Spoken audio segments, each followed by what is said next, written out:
Hey, Central Ohio, it's Wednesday, it's 3 o'clock. So, you know what that means? A brotherly conversation about wealth, race, and health in Central Ohio. And as you know, we've had some great shows and some great guests this week. I'm thrilled to have three very special people that you all know. And if you don't know, you should know. So, first, we've got Erika Clark Jones, and Erika is the CEO of ADAMH, board of Franklin County. And so, welcome, my good friend. I feel like we've grown up together. I mean, we didn't, but we kind of have. You know what I'm saying? You know, I, Absolutely. yeah. And in political world, everybody, and I think I might be just slightly older than her. Maybe. Am I older? I think so. I think so. The point is, though, we started off in this public service world together, and we have kids that are the same age, and our kids went to school together, and we're buddies and all of that, and we've been through the struggle together on so many Right. levels. And That's so right. it's just so good to see you in such an important leadership role. I can honestly say you have earned that, and Thank we you. all respect you and are grateful that you're in that role. So welcome to our Thank, conversation today. thank you, Commissioner. Absolutely. And then I got my guy, he's over there trying to look all debonair and cool, Perry Gregory. Perry is the vice president for the National Center of Urban Solutions and the African American Wellness Initiative. Now, if you don't know what the African American Wellness Initiative is, then you've been living under a rock for like the last couple of years, because they have been just taking this community by storm, and not only just focused on African American males, but this is about wellness for everybody. I really believe that their work is silently and quietly changing the health and wellness landscape of Central Ohio, and they're doing it the right way. It's fun, it's inclusive, and it's all over the community. And so I just want to congratulate and say to you all, welcome to the show today, Perry. And why are you looking so serious, man? You looking like I mean, come on, relax, brother. Well, I needed you to make me laugh. Yeah, relax a little bit. Yeah, move your shoulders a little bit or something. Come on, man. You might, hey, I'll tell you, some viewers are going to write in here about you. I'm telling you that now. They'll be like, oh, is he married? And so I'm just warning you for that. I'm getting you ready. And Well, then thank you, thank you. yeah, I'm glad to have you, brother. And then my good friend, Greg Jefferson, who's president and CEO of Community for New Direction. I know y'all know Community for New Direction, but here's the thing about Greg. So I got to pick with you, Greg. I got to pick with you. On every single panel that I've had, we get this group, everybody been doing Zoom, Microsoft Teams all year. It's always one person whose technology ain't right. It's always one person. They either technology can't, or they come on, they talk like this the whole time. They be, yeah, they feel like they got to talk into the mic and into the, yeah, I'm like, no, just sit back and relax and just have a conversation. You is that one today. I'm calling you out. We go get it together though, because you right now. So I'm just gonna leave Yeah, it at that. I'm here. I'm here. But it's Thank good to you. have you too, my friend. It's good to have you too. Thank you. So we started these conversations Wednesday at 3 o'clock to really just have a conversation, what I call a brotherly conversation about wealth, health, and race in Central Ohio. And 2020 has just been, I don't even know what to say about what kind of year this has been. And it's 4 months left to the year is over. And there's no bottom to, in sight. But I've asked every guest this, and I want to start off asking you, you know, give me one word that would describe 2020 for you personally. Now, I don't want the CEO response, and I don't want the wellness response and all that. I just want to know how you feel as a person. What's your word for 2020? It could be good, bad, whatever. But what's your word? Let's start with my main. No. Let's go ladies first. Erika Clark Jones. What's your one word for the year to describe this year on a personal I level? would say I'm gonna go with reframing. That's what I'm gonna say. Reframing. That's right. That's Yep. interesting. That's Yep. interesting. I think. I Now, think. go ahead. I think on the personal level, even in our house, what works, what doesn't work. What we need to shift for the children. We have a son away in college, one who just got his own apartment, and one who's starting high school. Even in my husband and I, and thinking about our marriage and what we need to do differently. It has caused us to just step back and reframe how we want to take on the future. Man, I can really appreciate your honesty, really appreciate that, because I think it's like that for most people. You know, I think most of us have really had a self-awakening, time to look in the mirror, and it's either, you know, exposed you, made you stronger, or you're just not sure where to go from this year. But I like that because I think, you know, embedded in that is the vulnerability That's that right. this kind of year puts us in, and it's personal, you That's know? right. And so I really like that. And I will tell you, out of all the shows that we had, no one has used that word, and no one sort of put it out there like you did. So I appreciate that. And I'm gonna come back to this now. I don't think I'm gonna just let you off the hook with just that. But yeah, I mean, you know, I like the word. Okay, Perry. Now, what's your word for the year, man? Like, give me something. Well, hopefully I can try to compare it to Erica, but mine would be interesting. And I, Interesting. Okay. yes, and I say interesting because I'm an individual that's kind of took 2020 and put it in a positive light. When you think about racial, and I know Mr. Boyce, you said don't bring this into the work world, but when you think about from the work world, the African American community really being empowered, really highlighting racial inequities. You know, it took 2020 for this movement to really come back around. And then personally, it's been interesting because it's really made me have to step back and say, let me make sure I'm really prepared. You know, I'm a young millennial, and make sure that we're really prepared for what the future is going to bring to us. Man, that's deep. That's deep. You did hit it. You did hit it. I mean, interesting is a good year, and I love your positivity. You know, I love the positivity. You know, and we're gonna talk about this, the exposure and the awakening of 2020 around some of these racial tensions. But Greg, you tell me, what's your word? I mean, you're the quote unquote senior on the call here. You know, I think you're the oldest person on the call here, right? I So probably you got to am. represent. Yeah, yeah. So what's your word for the year? Well, even being the most senior on the call, I think the word for me is flexibility. Okay. I've learned that really I just got to go with the flow because it's been that kind of a year. You know, if you're not ready to go with the flow, that's when you see people really struggling with all of the issues that are facing us. Yeah. And so back in early March, I brought my executive team together and said, we're going to have to go with the flow. We don't know what that looks like right now. And it's going to change.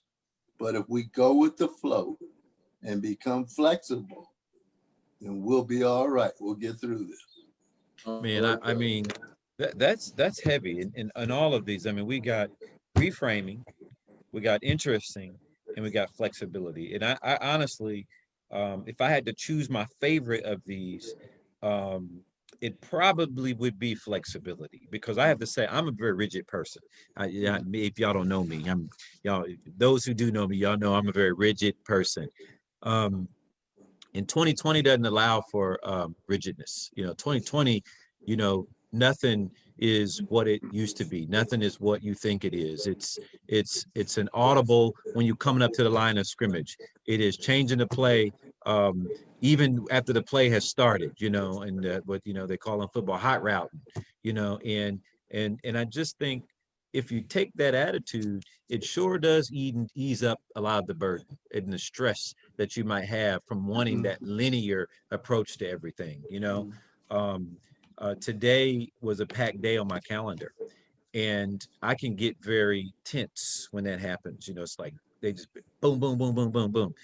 But it's kind of like the environment. You know, everybody's kind of hustling. Everybody making it work. Everybody's, doing the best they can. Everybody's, every now and then somebody forgets their mask and ain't got a mask. It ain't the end of the world. We're not gonna, condemn them because they forgot their mask. And so, I see you with the Franklin County. I got my Franklin County too. Now you ain't said nothing.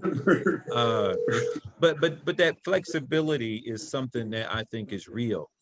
But you touched on something, Perry. Perry, when you were talking about interesting, that I want to zero in on, and that's just the unrest of 2020. We started off the year with the global pandemic, and then the tragedy of George Floyd occurred, and it really touched a chord in America. And to this moment, you're seeing pushback, you're seeing demonstration, you're seeing unrest all over the country. Do you think, and this is for everybody, do you think we are truly witnessing a change in direction in history, or a corrective measure for history for America? Or do you think this will fade? I mean, some of us remember 1992 when Rodney King was caught on tape, and that was one of the first sort of video exposures nationally of law enforcement and African American men in particular, and it set off a lot of riots and a lot of things. But things went back to normal pretty quickly after that. Are we in a moment of transition, of true transition, or is this just another moment? How are you feeling about that? Greg, let's start off with you. Sure. I feel like we're finally in a moment of transition. And I can tell you why. I mean, we can just use the Rodney King example. If you remember when the verdict came down, there were two separate and distinct groups. The white people were very upset about the verdict, and Black people were cheering about the verdict. And in my case, I was cheering about the verdict, not because I thought that OJ might be innocent, but I was cheering because I wanted to see if someone had enough money that they could get equal justice like others with money in the justice system. And I saw that. Now, after that, we saw all of the police officers acquitted, right back to the same place. And so what brings me hope this time is a couple of things. One,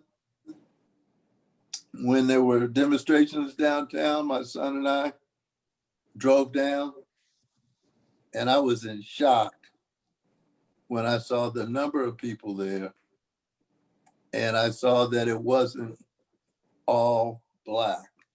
Mm-hmm. It was an integrated group, a very diverse group, and my mouth fell open. I wasn't ready for that. And so I think that finally we're in a position where people, because of technology, are seeing what we've been living with, some of what we've been living with for many, many years. And that brings me hope, because when enough people see that there's a problem, I think, and the pain that comes along with it, I think we're going to see change. Yeah.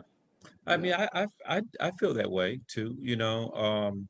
I think that we are seeing some change. The question becomes that once the COVID-19 environment lets up, and things will begin to, will we be able to maintain this level of interest? I mean, Erika, you're kind of knee deep in seeing, you see it from a lot of different lenses in the role you're in. I mean, are we seeing real change in this country right now? Yeah, thanks for the question. And I love this conversation already. It's really nice to be with you, Commissioner, and Perry and Greg. It's good to be among friends and have an honest conversation about this, including, work on behavioral health. But, Commissioner, that question you led off with, is this a time of true transition? I think it is if we make it one. I think it's up to us to bring the transition. We have the opening and we just have to run with it. An example is your leadership on the racism as a public health crisis. Mm-hmm. So in the behavioral health world, we took that seriously. And I know, Greg, you did too. The Yes. measures your board adopted were outstanding and phenomenal, and you're leading the way in this space when it comes to community behavioral health providers. And at the ADAMH board, we did the exact same thing. This was a perfect opportunity for us to say, from now on, the metrics we collect on how our network, which by the way is 33 different providers across Franklin County, how we're performing, it's time to disaggregate the data. Are Black and brown folks doing as well as white folks in our system of care? And if not, where are they falling off? If we've got gaps in how we provide care, we want to know about them. That's also some of the fuel behind our community needs assessment. So by state statute, every 10 years or so, ADAMH boards across the state of Ohio have to go out to the community and ask, where are the gaps in care and how are folks doing? And this is our year for that. It's also our year that we're going to the taxpayers to ask them to continue to fund us and provide a small increase because the need is growing and the population is growing. Opiates, we've had the highest number of opiate overdoses in the last 2 years. They're on the rise.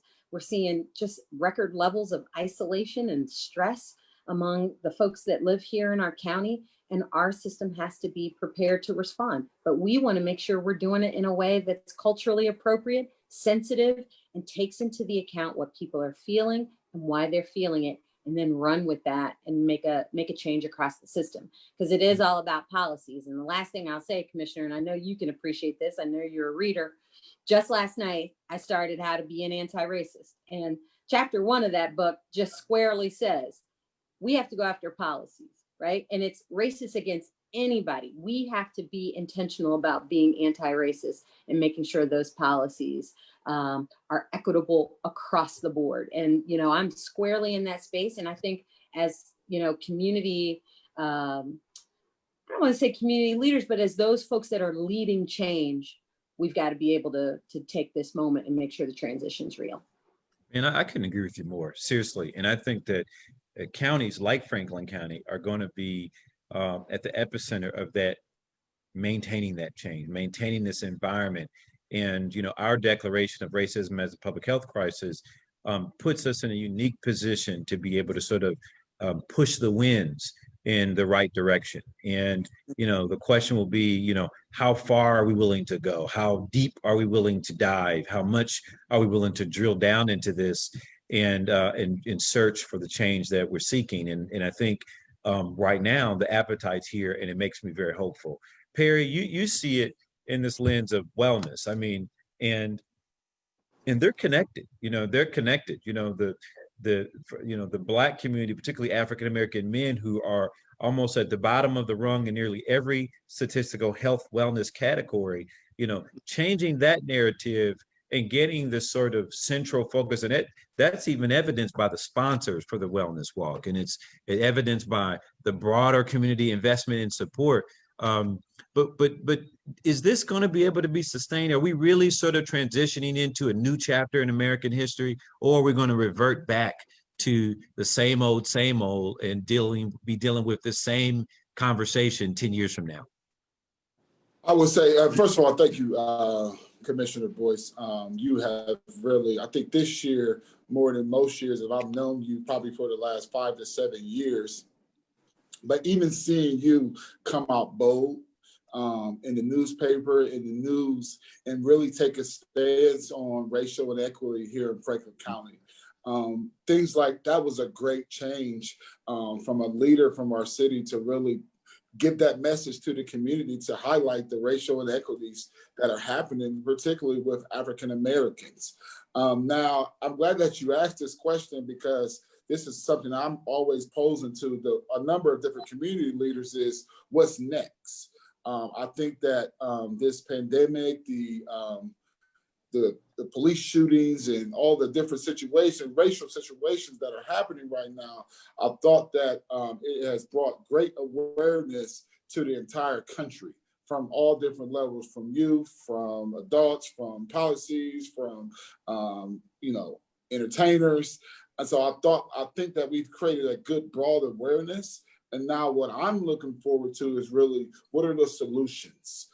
that we are going to move past COVID-19, and then we're going to take these strategies and really put together a comprehensive plan to really start eliminating these systematic disparities. Now, one of the positive things that I would say this pandemic has brought about is that particularly when it comes to the digital divide. You know, the African-American community for so long have been disengaged when it comes to having technology in the household, accessing, you know, Wi-Fi, having modems in their household. And what you've seen is corporations step up to make sure that African-American communities are afforded the technology to be able to provide, sustain in this post-COVID-19 economy. But also when you look at the positive outlook that corporations and philanthropists have done to across the United States, not only here in Franklin County, but really stepping up to give investment to entrepreneurs, to HBC universities. You know, when I look at, you know, Morehouse University, the money that they've been able to get from different philanthropists, you know, I think that is a great opportunity, and that will allow us to move forward with corporate. I think it's, you know, a lot of times we put all the investment back on the government agencies to make sure that we are having these programs that benefit the community. But now when you're starting to see those corporations say, hey, we have an interest in this, I think it's a great thing for the economy. And I mean, I really think you all I think you're speaking what I'm hearing as a voice from a lot of the community, but I want to hear from the community. If you're watching, tell me, how you're feeling about 2020. What's your one word? We want to know. We want to share that. We want to talk about it. And then I also want to know from you, those of you watching, you know, do you think we are at a real moment of change? Are you personally a part of this new chapter, this next phase of American history that levels the playing field somewhat, that calls the question, and that takes that next step? And all three of you represent various agencies that impact a lot of people. You know, you have your clientele, and then you have the families that they are a part of. Talk about this, from the lens of the clients that you serve and what you're seeing. But B, one of the things that we didn't talk about yet, and I'll just add it in as part B to this, is the census. You know, every year, every 10 years, we take this count of the people. And, you know, even I think somewhat because of the global pandemic, the national unrest, the economy, and then even election, people are just not thinking about the fact that this is a census year. And so talk about the importance. So talk about your clients and how they're impacted. And then if you can, just link it to, you know, how does the census sort of play in to that conversation in terms of its value, importance, and magnitude in the conversation? Gregory, let me start with you. You know, the folks you serve, and then where does the census connect in to helping us go forward? So the folks we serve, all of our offices are located in inner city areas and in the highest crime zip codes. We started as an organization in a 2-bedroom apartment in Solomon Gardens housing. And we've continued, here we are 31 years later, we've continued to make inner city Franklin County our focus. And so in addition to that, our offices being located in inner city, we're partnering with the schools. So we're in 21 different Columbus City schools. Wow. That's a lot. Reynoldsburg City schools and Southwestern City schools. Mm-hmm. We have curriculums, evidence-based programs that we do during the school day. And then our staff return to the inner city offices and set up to provide after-school programming for our students in the local neighborhoods. So we're on the west side, the south side, and the near east side, or the east side, really. And we want to look at what do our children need? And we know that these are high areas of alcohol and drug use. And so our primary focus is on education about the harmful effects of alcohol, tobacco, and other drugs. And then we know that violence is an issue. And so we focus on teaching kids, teaching young people other ways to settle differences than to go straight to violence. We look at what are their other needs. We used to have snacks at each of our offices, and we saw that snacks were disappearing. And we realized that kids were hungry. And so probably about 7 years ago, we partnered with Children Hunger Alliance. So when a child comes into our center for after school, they're going to get homework help, they're going to get a lesson plan, and they're going to get a hot meal. And then the last piece we know they need is some type of physical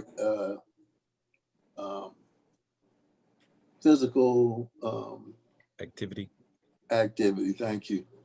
And so we talked about creating walking programs, blah, blah, blah. But, you know, I've reached out to Congresswoman Tyson, and this was probably about 8 years ago, and said, how can the rec centers help us?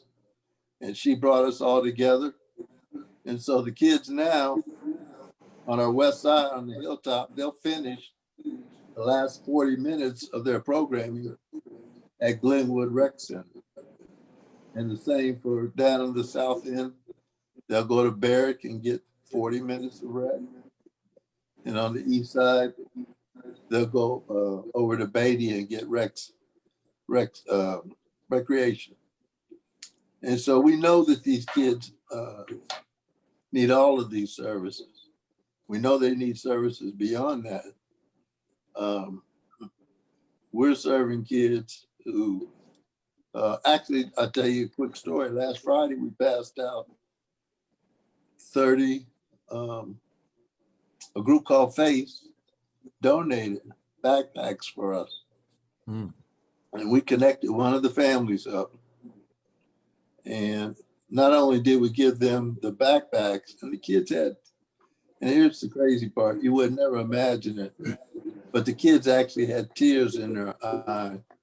They were so happy to get the supplies. No, I can't imagine that. I've seen it. I've seen it. And I think that you set it up really good for Erika, actually, because, you know, you talked about substance abuse and domestic violence in the home. And this is your clientele. This is who you serve. Now, you work with the agencies mostly that serve them.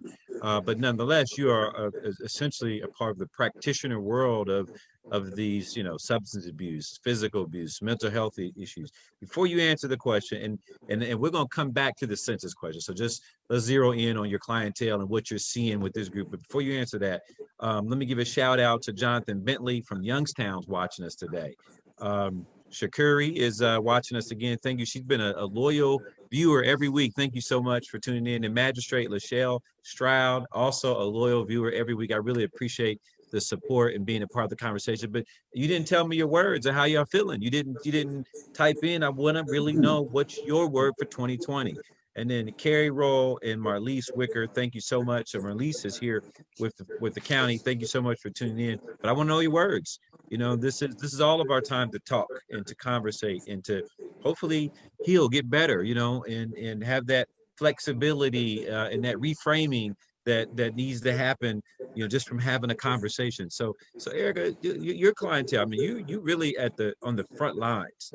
You are like if there was a command post, if this was a war on mental health and substance abuse and whatnot, you would be the command post, and you would be you'd be giving the trucks and the ammunition, and you'd be feeding the soldiers, and you're the sort of home base for all things substance abuse, mental health, drug addiction, and whatnot. What are you seeing from 2020? You know, everybody have all the numbers gone down, we need to put you out of business, or is it growing and we need to really start to rethink what we're doing altogether. I think I know the answer to this. Yeah, you certainly do. You teed it up so nicely. Thank you, Commissioner Boyce. And I want to acknowledge Greg Jefferson and Community for New Directions. They're one of our partners. And so you are right. We stand as a source of resources for all of our behavioral health providers here in Franklin County. And Eric, what's your ADAMH, budget? Tell the public, because I don't think everyone knows ADAMH. Some of Yeah. us do, but they don't know the big course. So well, how big is your budget? How many agencies do you work with? Absolutely. And is there a number of people that you affect every year? Absolutely. So I just want to, before I give those numbers, just to illustrate your point, we think our mission is to offer life-changing possibilities to individuals and families living with mental health or addiction issues. And for that, we are supported by Franklin County Levy. The voters support us. We have a budget of about $100 million every year to provide. And it's not enough. And it's not enough, right? You are correct. 92% of that goes out into the community to support agencies like Community for New Directions. We fund 33 different organizations around the county. Names you all know: Mary Haven, Net Care, Community for New Directions, Centero, North Central. All of these agencies that are helping people through addiction, helping pregnant women through addiction, and who have substance use disorders, helping families who discover that their child or their relative or their friend has a mental illness and doesn't know where to turn. People that don't have insurance, ADAMH supports their care and linking them to services that help them get better and stay better, we hope, over time. And so 85%, Commissioner, I just have a couple demographic things about who we serve and what we're seeing. 85% of the folks that we serve live in poverty. And we serve over 130,000 people every single year. So if you just break that out, I have to do my little napkin math on this, but it's over 100,000 people live in poverty that need substance use disorder and mental health services. And that's who we support. Again, we do it through 33 different agencies. The average age of our consumer is 34 years old. 45% of our consumers are women, several of which suffer from postpartum depression. 38% of who we serve are African American. So really closely mirroring our population in Franklin County. And so, like you said, what are we seeing? Well, we are seeing high utilization of services. We're seeing increased calls to our crisis care lines. We're seeing a need for Alcoholics Anonymous and Narcotics Anonymous to meet in person because people feel isolated, they feel lonely, and they feel stressed. But we, as the ADAMH board, make sure that there are community supports available to everyone that needs them, no matter what your background is. We want you to start here. We have a crisis care line, and I know I got to do my job here, sir. And our crisis care line is, hold on, I'm getting my list, Commissioner. You know, they give me all these talking points and, I know, and telephone numbers, trust me. and I got to make sure well, I take get your time. right. If you don't find it now, you can give it to us before the show's Absolutely. over. It's 276-CARE, 614-276-CARE. If you're feeling overwhelmed, if you're feeling stressed, that's where we want you to call. That's for you, yourself, or a family member. But the other thing that— Now wait a minute, hold on. Is that a hotline that they can call and someone will talk them through some of their challenges? So say that number one more time for the public, and you can pass it on, and you should post this on your Facebook sites, folks. Say that number one more time. It's 614-276-CARE. That's C-A-R-E or 2273. 614-276-2273. And that's the perfect place to start. They link you to care. They talk you through whatever issues are happening and then determine where we need to get you either in that night. It might be critical, might be acute, or talk you through what relationships need to be established so that we can help everyone have a healthy and productive experience. You know, Perry mentioned something. Everybody's stressed right now, but asking for support is not a sign of weakness. It's a sign of strength. And we talked about that during the African American Male Wellness Walk this year. Saying, hey, I need help. I need somebody to talk to.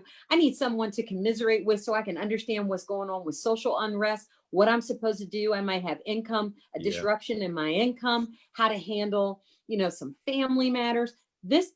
We have people standing at the ready to talk 24/7 about how to really support you. And Commissioner Boyce, I just want to say two more things on this.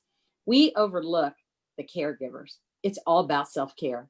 All of us are trying to stand up and provide answers and resources. And what we're seeing across the network is, and by the way, our behavioral health network, the ADAMH network, they never closed during the pandemic. Not one day. All of these folks were open during this time, and we see people differently. Some could, continue to see people face to face. Others saw them through telehealth. While not perfect, it was available. And I think that, our workers are on the front lines just as much as our healthcare, our physical healthcare workers.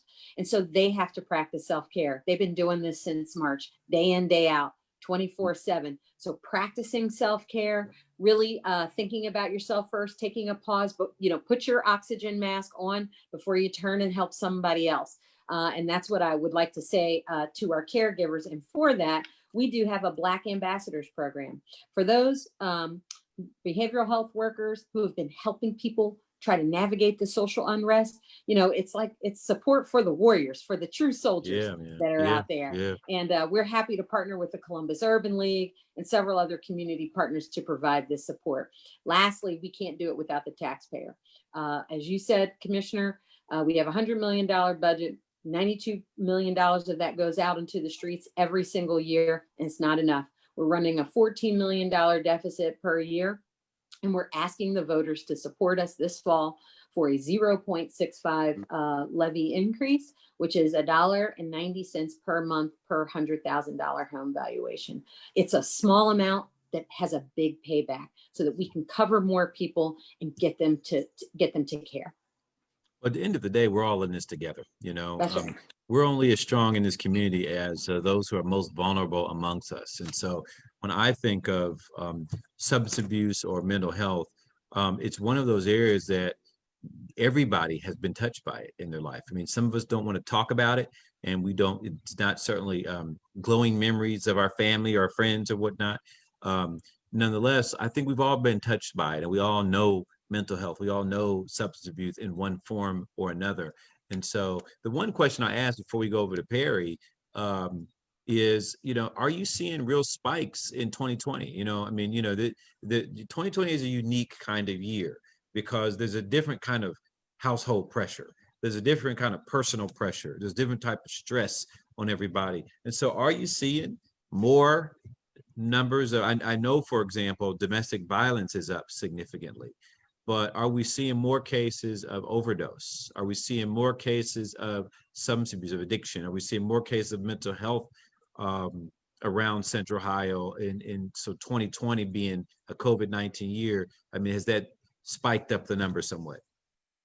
Yeah, and I think I'll take this right, Perry, before we jump to you. Yep. Overdose deaths are up. Our Franklin County coroner suggests it could be up almost as much as 50%. At the end of August, we had 590 overdose deaths, and that mirrors where we were in total for 2019. So overdose deaths are up. Just yesterday in the Wall Street Journal was an article. Isolation is the worst thing we can do for those that are struggling through recovery. And that's where we are. And we've been here since March. We've also seen a spike in suicides, unfortunately. And so our prevention efforts and the work we're doing in schools is critically important right now. And I'll highlight Greg Jefferson and the work they've done, Centero, several Concord Behavioral Health. What they've done is they've retooled to meet the needs of students and families at school. So as kids are coming back, either online or in person, they are offering behavioral health services and reaching out to the kids that just want to talk, but then saying to the parents, hey, we know this is stressful on you. Let's talk through this. So we're trying to meet families where they are. So working with kids, working with families, and working with our REACT teams, our community teams that are out here meeting folks in emergency rooms and on the streets to make sure we're linking them to programs that are still offering medically assisted treatment for those that are struggling through recovery. That's so encouraging, though. That's so encouraging to know, because it's almost like to use the analogy from earlier, it's almost like knowing we got an army of folks out there supporting, this great threat to us in mental health and substance abuse and addiction. Perry, you're on the front line because you get to, you're part of the wellness part of it. And if if your health isn't together, if you've got um, other underlying issues, you know, from high blood pressure to high cholesterol to diabetes to all the things that can sort of add to the complexities of life. I mean, talk about how the group that you're serving, how they're being affected by the 2020 or 2019 or 2020 COVID-19 environment. Talk about this from a wellness and African American male perspective, because I mean, if you could talk about the African American males for a second, because I mean, I know your effort really focused on wellness broadly, but there's a reason why it's the African American Male Wellness Initiative. Well, thank you again. First off, I would say that I think there's two conversations that I kind of want to have. I think wellness is the first conversation I would have, and then workforce is the second conversation I would have, because particularly that's where my expertise kind of lies in. But when you look at the clients that we serve, what we try to pride ourselves in is really serving the hardest to serve clients that are across Franklin County, and also African-American men. African-American men have been oftentimes disengaged with the current health systems, not being provided the adequate access, and also not being provided the proper training that they need for jobs. And so we could talk about one of the partnerships we have with the Franklin County Commissioners and Jobs and Family Services is our Mask Up campaign. And so when we really looked at the heightened things around COVID-19, one of the things that we really noticed is we wanted to make sure that our hard to serve communities, the Linden areas, you know, the 43203, also the Reynoldsburg areas, that individuals who live in those areas are provided with the proper tools and resources that they will be able to survive during this COVID-19 pandemic.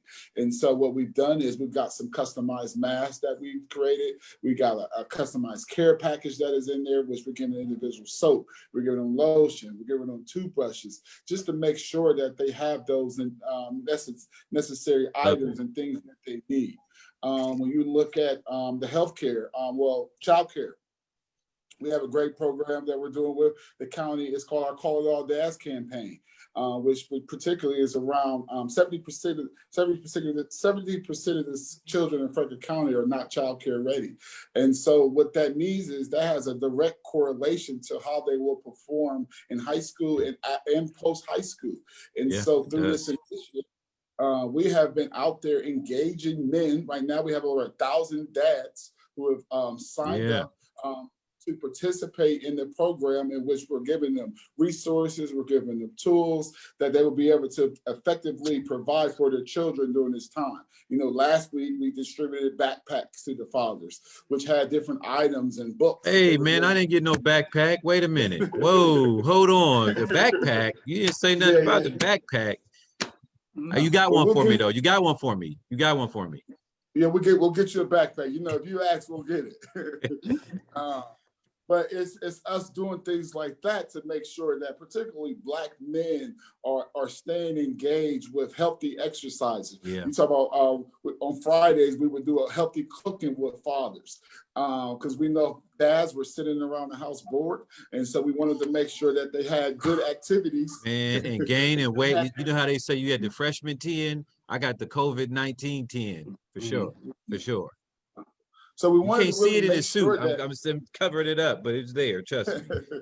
I think I gained about 15 pounds, but we wanted to make sure dads were staying engaged when it comes to the mental health. You know, right now, particularly in the African-American community, Black men, when you talk about the rise of opioid deaths, well, that has a direct correlation to the mental health issues that we are seeing in the Black men that we are serving. So we've come up with this Real Men, Real Talk thing where we're giving the space on a weekly basis. Like this Saturday, we're having a brunch with the fathers to give them a space to talk about things that they're currently going through, whether if they lost their job, and I'm gonna say this out loud. Hopefully my wife is not paying attention. If your wife is at home, you're spending too much time with her in the house. But we've given Black men, we've given Black men. I can't beep this out, man. It's out there now. It's out there. But and she knows this, but we've given Black men a space to be able to talk. But one of the things that I really want to talk about is the workforce. The impact of COVID-19 has further exacerbated our needs to really make sure that we have a community that is retooled, reskilled, and retrained for post-COVID-19.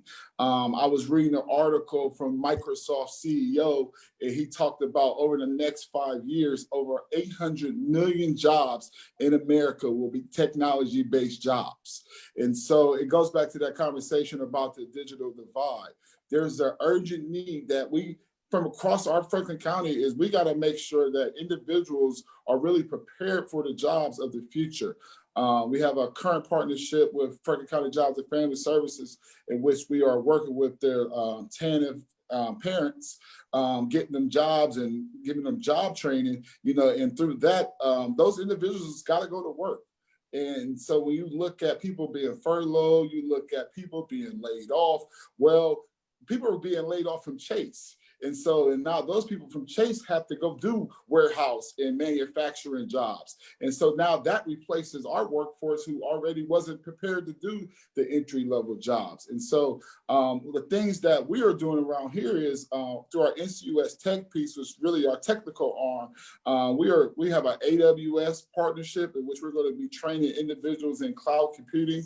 We're making sure through our high school diploma piece that we do at the Academy for Urban Scholars, we are making sure that the youth there have some basic technology skills. We're engaging their parents so that they have basic technology skills to really go out and do these jobs that are going to be coming around in the future. Well, I mean, again, I mean, you really touched on something in workforce development, because that is a whole nother conversation that we need to have, because there are phases and levels of it, and as we come out of COVID-19, you're right, there will be, to use your words from earlier, a reframing of a lot of these jobs. Now people are going to say, you know what, you can work from home, a little more, which is going to be less, that may have a real estate impact and implication. I mean, it just goes on and on. Let me give a few shout outs. We've got about 10 minutes.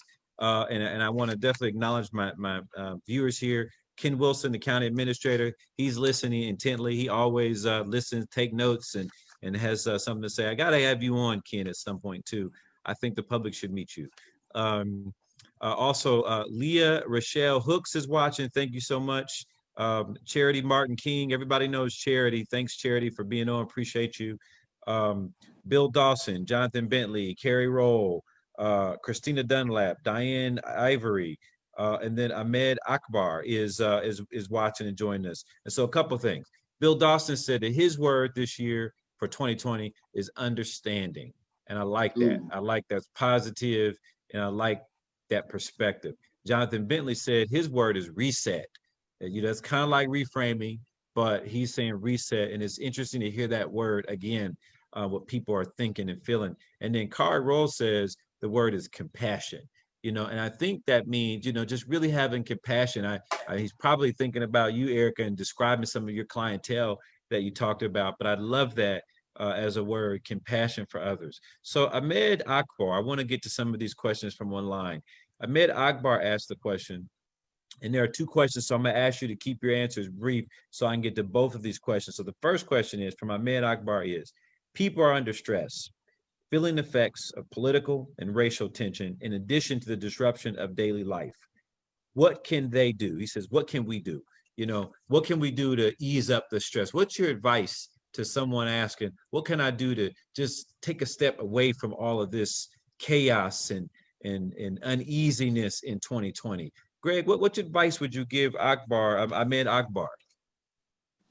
Well, I think anytime that you have some issues that are bothering you, the most important thing is to share that. And Erika spoke earlier about the call lines there are where people can call in and get help. If they'd like to come in and see a counselor, they can come to Community for New Direction. We have adult mental health counseling and adult substance abuse counseling, 18 and over. And you can see a counselor the same day. And, You don't and is have it to. confidential? Is it confidential? Can Oh, they, absolutely. it'll be private and confidential, and Everything is HIPAA protected. So that's we're outstanding. Eric, there, regardless of whether they have insurance or not. That doesn't matter because of our relationship with the ADAMH board. And this is where it goes back to the levy. There are monies to pay for people, whether they're insured or not. so I No want to one. let me zero in on this because I want my listeners to really get this. What you're saying is, if you've got some problems with mental health, if you're feeling uneasy, if you are feeling uneasy about the unrest taking place, if you know that you're perhaps dealing with substance issues and drugs, there's a number that you can call, 614-276-2273, 614-276-2273, and you can get help. And what Greg is saying, you come through their agency, you can come through the line. And what I heard Erika says, that line will channel you to the resource that you need, right, Erika? And what Greg is saying, you come see them at New Directions, and they will help you find resources for what you need for free. And nothing's free. This is what you pay for in your taxes, and this is why Erika talked about the levy being important. This is why that makes sense, is because at the end of the day, there are people who just need help and support. And that's what this is all about. That's what this coalition is about. That's what this conversation is about. Erika, what would you tell somebody that was just saying, hey, with all this, if I just feel uneasy, what should I do? Give me some advice on just how to get through the rest of this year. What would you tell somebody? Yeah, I would echo what Greg said. Share it. Talk to folks. Talk to people. Not only is the network available, and it's available to anyone regardless of circumstance, whether you have insurance or not. Even we support faith-based institutions to be able to connect people. We train them and are in relationship with our faith-based providers and leaders in this community to give them tools to help people connect, let them know they're not alone, express that compassion, and again, connect you to the resources that endure beyond just what we're experiencing now, but can take you to a healthier place, not just for you, but for your family. Because when you're healthy, you can help your family be healthy. And I think that's really important as leaders. Commissioner Boyce, I'm a mom. I'm a mom of 3 African-American male children, and I'm a wife, and I'm a daughter. And, sometimes as women, we carry a lot, right? We're trying to make sure everybody else is okay. And sometimes we don't have all of the answers, but to be able to connect with some of these resources out here, again, putting our own oxygen mask on before we turn around and help others, this is what gives us strength. Reach out and say, I need to talk to somebody.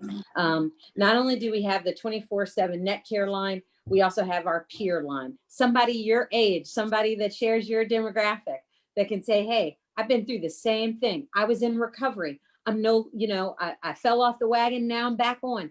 Those kind of folks to be able to say, you are not alone in this. We are all going through something. Maybe leave social media, but connect to the people in your community for sure. I love it. Perry, what would you tell somebody? A friend just coming to you and say, man, I'm just feeling this unrest. But what should I do? I always tell people, don't be afraid to talk. Yep. Find a friend, find a pastor, call Kevin Boyce if you need him. Hey, that's right. You know what? Call me if you need to. Call me. That's right. But I think that You'd be surprised, man. You'd be surprised how people call me for. You'd be shocked.